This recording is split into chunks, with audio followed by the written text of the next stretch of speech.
Hey everybody, it's Nick from Android Headlines, and this is our review of the OnePlus 5.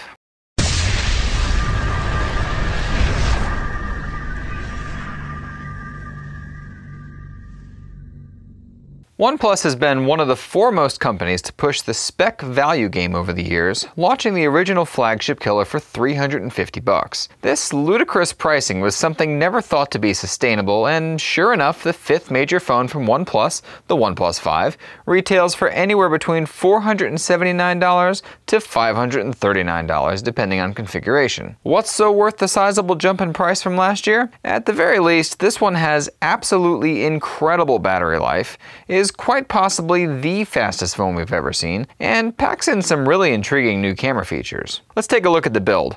Right off the bat, it's pretty obvious where OnePlus got their inspiration this year. While last year's phone looked pretty generic in every aspect, OnePlus has changed out the back for a very different look, and it's all iPhone without a doubt. We won't pick on OnePlus here too much. It's unfortunately a common thing in the industry to pull this card, but at the very least the phone really does look great, and it feels even better in the hand. The slim 7.25mm chassis makes this the thinnest Snapdragon 835 powered phone, but there's a trade-off for that. It's not IP rated for water or dust resistance. While you can't stick this one in a puddle, you can plug in existing audio accessories thanks to the 3.5mm audio jack, something OnePlus has thankfully kept on the phone and sort of proves that you can make a thin phone and still have the jack. You'll also find an amazing AMOLED panel on the front with great sunlight visibility, infinite contrast, and super punchy colors that are easily toned down if you'd like to. Again, the trade-off to the cost is the fact that this is only a 1080p panel, not a Quad HD or 4K like we've seen on other phones lately. Some of these trade-offs feel worth it in the end, and honestly, having over 400 pixels per inch density on a screen means you won't be seeing any pixels while using the phone. Having a slightly lower res screen in addition to the light Oxygen OS skin atop Android 7.1 Nougat means this is the single fastest phone we've ever used, Pixel included. There's been plenty of allegations about OnePlus cheating on benchmarks, but performance in the real world honestly feels on par with what we're seeing in the benchmark numbers. After running CPU Prime for over an hour, the phone didn't heat up to over 100 degrees Fahrenheit or about 37 Celsius either, meaning it didn't get hot by any means, so there's no weird overclocking or anything that would lessen the life of the phone or make it unusable after short periods of time. The phone is just stupid fast, and it's likely a combination of optimizations OnePlus made in the software, as well as the fact that this phone ships in one of two configurations, both with ultra-fast Samsung UFS 2.1 internal storage speed. The $479 or €499 model ships in slate gray color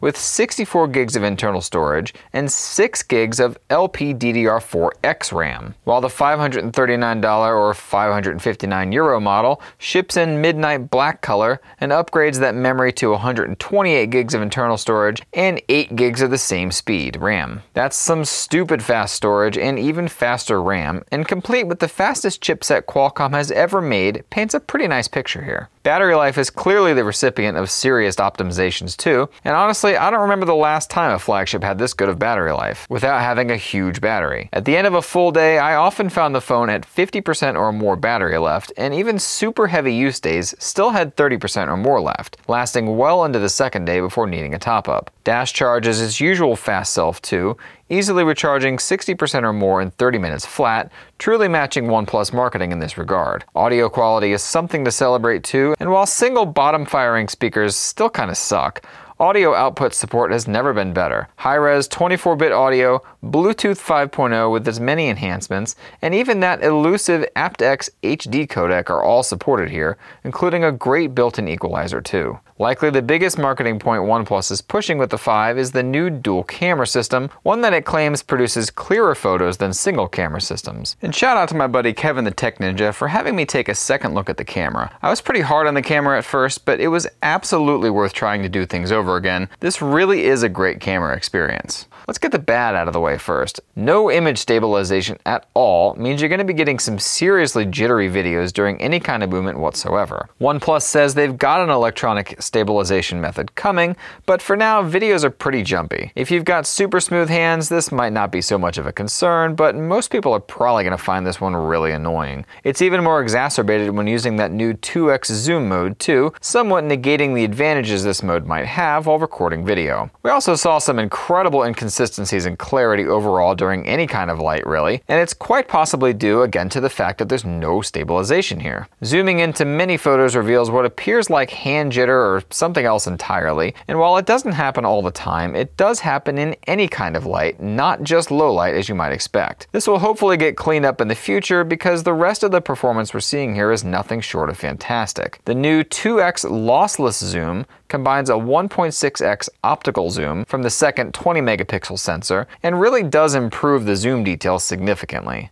Comparing pictures side by side with a crop of the main 16 megapixel sensor next to the 2x zoom mode reveals clear improvements that aren't all algorithm based, and in general, it's ultra handy to have this single button toggle between lenses. We've seen this on LG's dual camera phones for a while, and it's great because it not only makes them easier to use, but more likely that people will actually use these features in the right scenario.